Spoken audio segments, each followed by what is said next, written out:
Hello everyone, I'm your digital host, Tatyana White. Welcome back to another episode of the 48 Recap, the one-stop shop to catch up on some of the top news stories of the week, including more details on a Fort Payne woman being detained by ICE, the family and friends of a woman who was shot and killed in Decatur last weekend, a Jackson County man is facing serious charges after he used a dead man's identity to purchase illegal items, and updates on the weather impacts for the Rock the South Festival. I hope you all are having a wonderful weekend. Let's get into this weekend's recap. One of the top news stories of the week was out of Fort Payne, where a family is raising funds and awareness after their mom was detained by ICE agents last month. Michaela Pasquale, a mother of 6, was detained when she went to have her work visa renewed in Birmingham. 48 Savannah Sapp shares more on how Pasquale's children are now looking for every possible way to bring their mom home. Michaela Pasquale went to Birmingham in early May, believing she was just going to renew her work permit. But when she and her son arrived at the facility, an ICE agent was there waiting to detain her. And now her family is fighting to bring her home. David Miguel says his mother, Michaela Pasquale, worked hard to make a life for herself and her 6 kids in Fort Payne. She provided for us like a house over our head. She brought, we did grow up poor just because it was just her. Pasquale moved to the United States over 20 years ago from Guatemala to find a better job and provide for her family. She has her own car, bought a house, and pays taxes, according to her son. But still, in early May, she was detained by ICE during a routine trip to renew her work permit. ICE agent came up to her and said, is this your son? So I need you to translate for her. And then I translated everything, and he said that we're going to detain her today. Miguel says his mom had applied for legal asylum in 2013, but a judge informed her she'd have to self-deport until the documents cleared. She chose to stay for her children and sought a work visa instead. Agents told Miguel and his mom that her failure to self-deport was why she was being detained. It's just unfortunate that they're not arresting the criminals. My mom has 6 kids, has nothing against her. Probably no violation that she has done.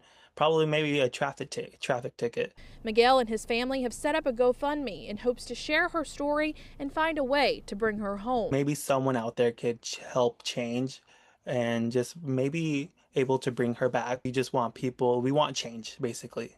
That's all we want. Well, Michaela is currently being held at an ICE processing center in southern Louisiana. We have reached out to ICE officials to learn more about Michaela's situation, but at this time, we have not heard back. Reporting in Fort Payne, I'm Savannah Sapp, 48 News, on your side. Immigration attorney Kimberly Fosking said it can be a long and grueling battle for families who have been affected by the most recent ICE arrest in our state. She said while it can be fought through appeals and other court proceedings, it's likely too late once ICE makes an arrest. Fosking believes Pasquale was most likely detained due to current administration practices that are phasing out certain work permit programs that have been allowed for years. Fosking says these arrests are becoming more abundant and calls to immigration attorneys are piling in. We get people who are already in immigration court removal proceedings, and so they need somebody to represent them for those removal proceedings. And then we do have people calling us who have had family members detained and are looking for somebody to represent their family members so they can get them out of detention and back home with their families.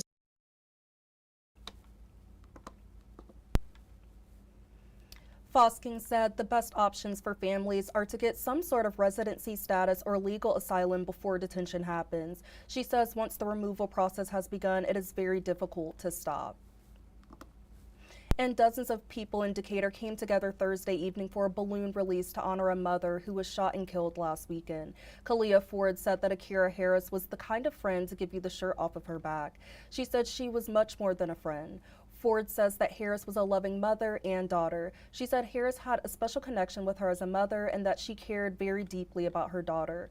Ford said that Harris was in the process of going back to school to give her daughter a better life and that Harris was supposed to be a bridesmaid in her wedding before the shooting. Even though she won't be there now, Ford says she will not be forgotten.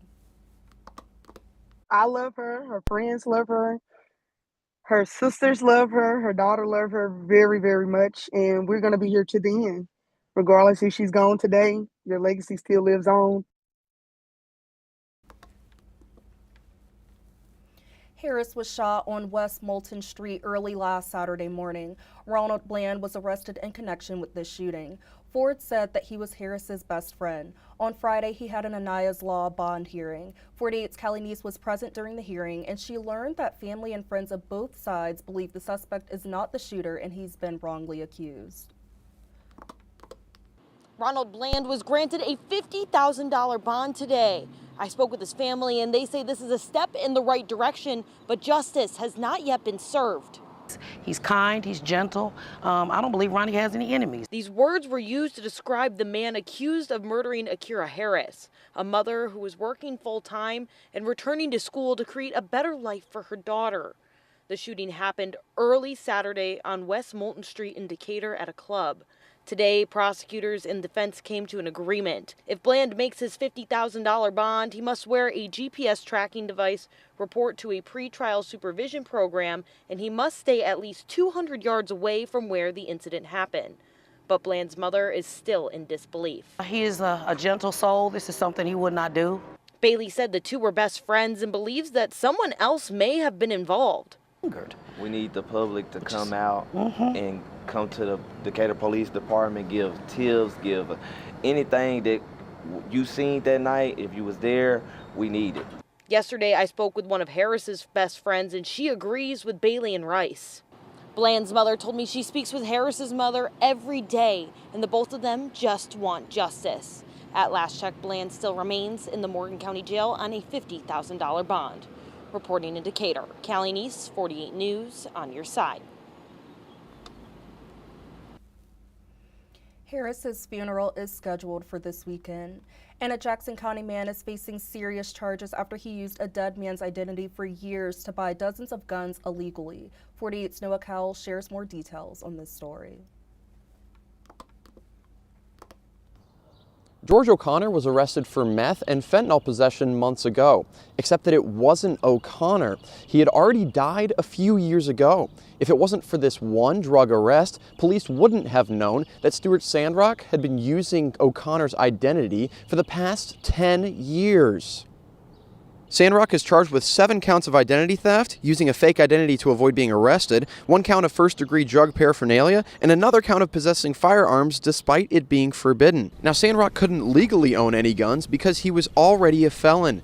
Jackson County Sheriff's Department determined Sandrock was a San Diego attorney in the 90s when he was convicted of trying to hire a hitman to murder a past client. After searching his house 2 days ago, deputies say they found 33 guns, over 15 suppressors, and thousands of rounds of ammo. Sandrock even owned a rocket launcher, which County Sheriff Rocky Harnan says he didn't even know was legal to own. He'll actually be being charged with a count of felon in possession of a firearm for each firearm he has. We live in Alabama. We believe everybody should have a firearm, but there are people that aren't allowed to have it, and he's not allowed to have it. And we don't know what he would have done with them. I don't even want to speculate on that, but he's not allowed to have them. Sandrock is being held in the Jackson County Jail on a $45,000 bond, an amount Harnan expects to grow. He says they're most interested in the stolen identity aspect of this case. He says they're continuing to investigate why and how Sandrock was able to steal O'Connor's identity, especially while he was alive. Reporting in Jackson County, Noah Cowell, 48 News, on your side. Rock the South is this weekend, and even though it was off to a muddy start, it is not stopping tens of thousands of people from heading to the music festival. 48's Faith Delp was in Coleman and shares more on what the weather conditions mean for this event. The rain has cleared just in time for opening acts, but the ground is still wet and muddy. The Coleman Chief of Police, Joey Duncan, told me this is the first time he has seen the ground this wet at this event. This is the first time I can remember coming into the event that the ground is so wet. And so they're going to have operators on site with skid steers and tractors to help get people out once the venue's over, but just be careful. I mean, use caution when you're here because it's very muddy. A worker helped me get my car out of the mud earlier this morning. He said he had 10 more stops and didn't have time to talk because of the people that needed help. Hundreds of officers had to borrow a Coleman City Schools bus and park off-site because their cars wouldn't get through the mud. Duncan says the rain isn't their only concern this weekend. We encourage everybody to drink plenty of water before the venue and during the venue, and Rock the South also provides plenty of water stations during the venue so they don't dehydrate. Today, Duncan advises attendees to watch where they're stepping. For the weekend, he says watch out for each other, stay hydrated, and have fun. I mean, we want everybody to have a great time, look after one another, and just be very patient and have a great time in Coleman. Duncan adds officers will be stationed all around the inside of the venue, and they are there to help all weekend. Reporting in Coleman, Faith Delp, 48 News, on your side. It sounds like the weather is going to hold up quite well for the festival, but definitely make sure you stay hydrated in the hot and sunny conditions today. And coming up after the break, a look into a Huntsville author changing the lives of children, a sneak peek into news coming up in our evening newscast, giving a look into some great events happening in the Huntsville and surrounding areas, all that and more when we come back.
Hello everyone and welcome back to the 48 Recap.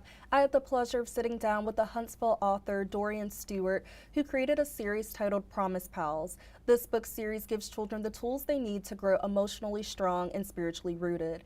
Through this book series, she's helping children and the adults who care for them navigate difficult emotions, grief, and healing with compassion and hope. She joined me on 48 Now to share more on her mission through writing these books.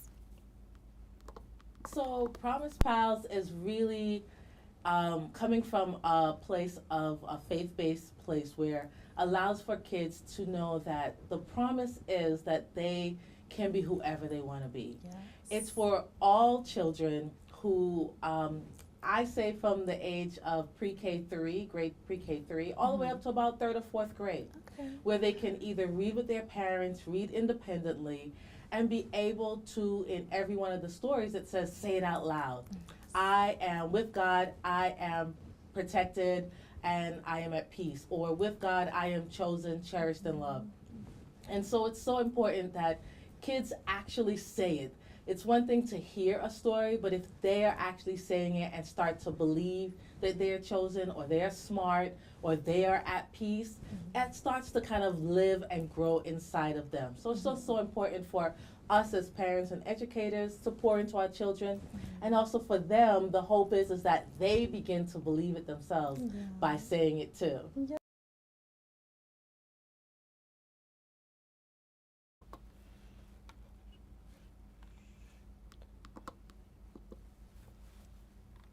I loved learning more about the Promise Pals book series. Dorian is making such an important impact on children's lives and their mental health through this series. And she also so graciously gifted my nephew one of her books from her series titled I Am Comforted and Not Alone, which navigates children's emotions through grief and loss. I lost my sister to domestic violence last year, so it means so much to be gifted a book that will bring some comfort to my nephew. So thank you so much, Dorian, again for joining me. And to support Dorian's journey and her Promise Pals book series, be sure to check out the 48 Now interview at WAFF.com under the Digital Shows tab for more information. And a story to look out for coming up in our evening newscast, a Hartselle man was charged with child sex abuse, producing child pornography, and other child sex crimes after authorities with the Alabama Law Enforcement Agency arrested him earlier this week, according to a complaint filed in the Morgan County District Court. 27-year-old Caleb Wheeler was arrested Wednesday and booked in the Morgan County Jail on multiple child sex crime charges. The complaint on Tuesday said Wheeler shared an image of a minor child displaying their genitalia on the Kick Messenger app. The complaint also stated that Wheeler produced images of a minor child without clothing and a video of himself masturbating with the child present. Wheeler remained in jail Friday with a $105,000 bond. Tune into our evening newscast to hear more details on this story and many others. And if you're looking for a fun event to check out in the area this weekend, you don't want to miss out on the 5th annual Juneteenth at the Camp event happening right now until 10 p.m. tonight. This event is going to be full of great vibes and important history. There will be a market happening, several live performances, food, vendors, and so much more. This event is going to be a great time and you don't want to miss it. It's a free admission event and it is a family-friendly event as well, and it is again located at the camp in Mid-City.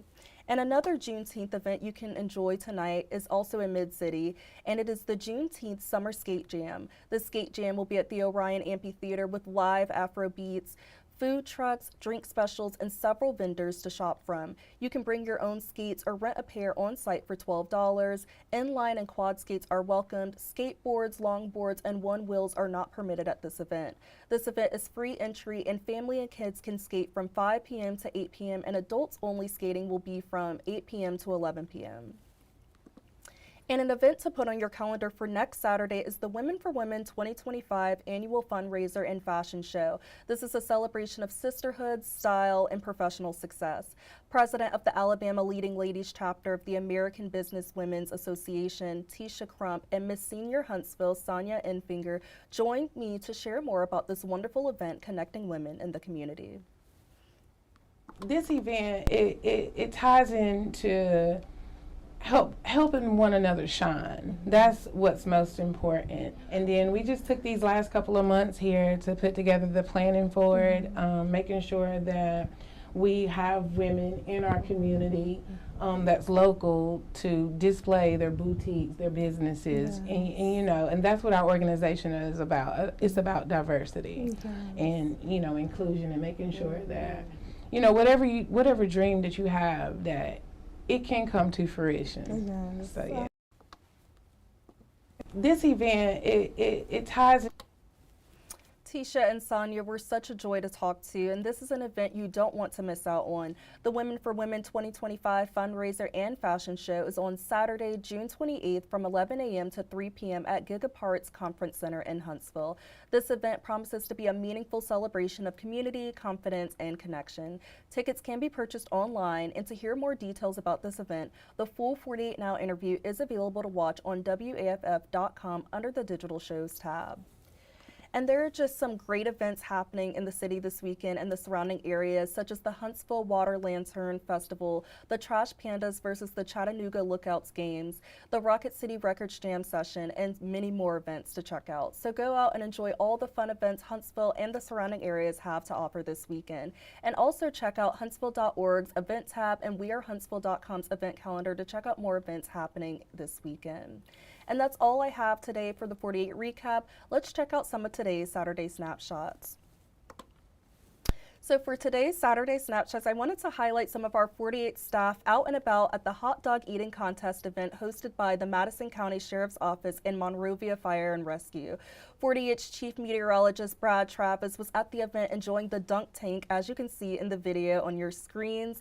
And then my fellow digital host, AJ Wiest, he competed in the hot dog eating contest and he won. He ate 8 hot dogs in 5 minutes. And so your 48 family is so proud of you, AJ, for going out there and competing and winning the hot dog contest in honor of 48.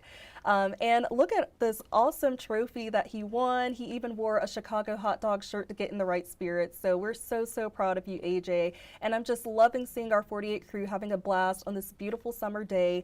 And this event is also for a great cause. All the proceeds raised at the event today will benefit the programs and services of Next Step Farms, which is a day program and a homestead farm that supports individuals with special needs. And that is all I have for you today. Thank you all for tuning into the 48 recap.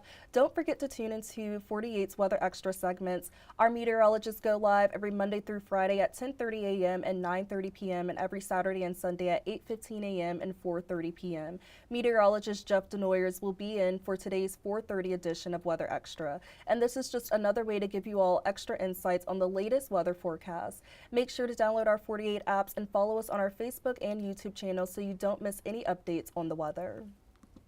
And if you would like to stay connected with me throughout the week, please be sure to follow my Facebook page at Tatyana White, WAFF 48. Take care, everyone, and be safe this weekend, especially in this heat. Definitely stay hydrated, drink water, get your electrolytes in, and enjoy the beautiful summer weather. I will see you all back here next Saturday. I hope you all have a great rest of your weekend.